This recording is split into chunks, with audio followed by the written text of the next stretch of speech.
Mi ɗon yiɗi debbo pullo inde maako Leele.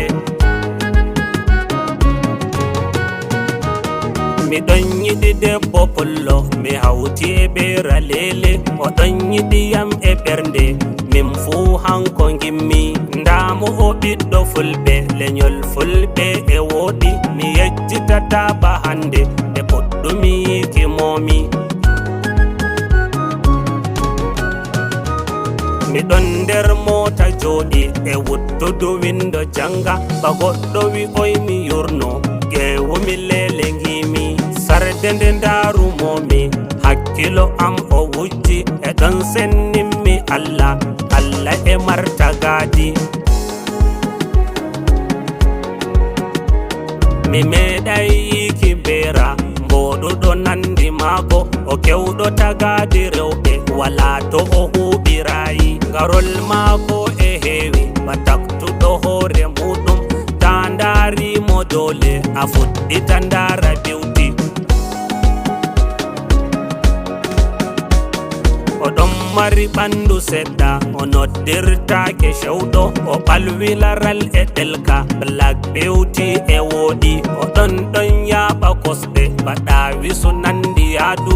O yaaɓi nde ɓandu dimbi mi wembake haa e ngaandi. To nder gite maako yenji a sikkay o ɗaanotoɗo. Ndaa gite maako mawɗe e waywaykoji juɗɗi. O marɗo kinal e juuti e dimpul fuu o wooɗi. Sakko tawa o moosi sirɗirde maako wangi.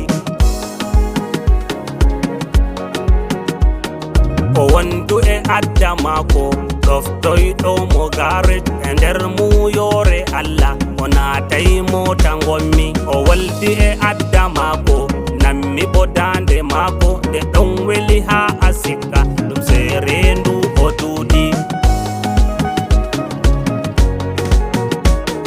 Oɗon wi'a adda maako mi godake pullo Hausa.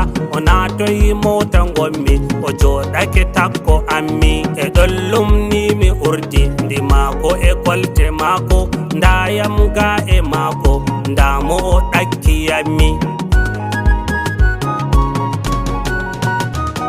E ɗon kadi shiidi momi mbimi a pullo Hausa. O jeeɗi o ndaariyammi o faamayi ko mbimi. Mbimi mo fulɓe Hausa mi godake tan ɓe mbita. Amma ɓiɓɓe fulɓe ɓe ɗon mbi'a dey mi yetti. Den o jali o moosi temmi no gewtiraymi. Ƴammi mo inde maako o wiyam Leele momi. E ɗon min naati gewta ba min neeɓi e narral. O mar semtende fulɓe o gaytiɗo dagaadi.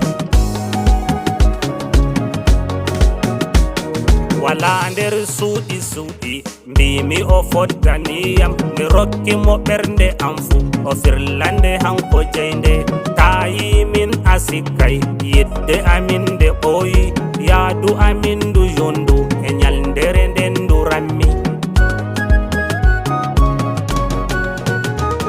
Mi yetti Allah joomam nde hawridiyam e maako. O pullo ɓiɗɗo fulɓe leñol fulɓe no gimmi. Hakkunde am e maako wala suuɗeki hunde. O wontiri fuu mi andi o anduɗo fuu to ngommi. O welnimo fuu e welnam o meddimo fuu e meddam. Wala ko mi rokkatamo mayram to ɓernde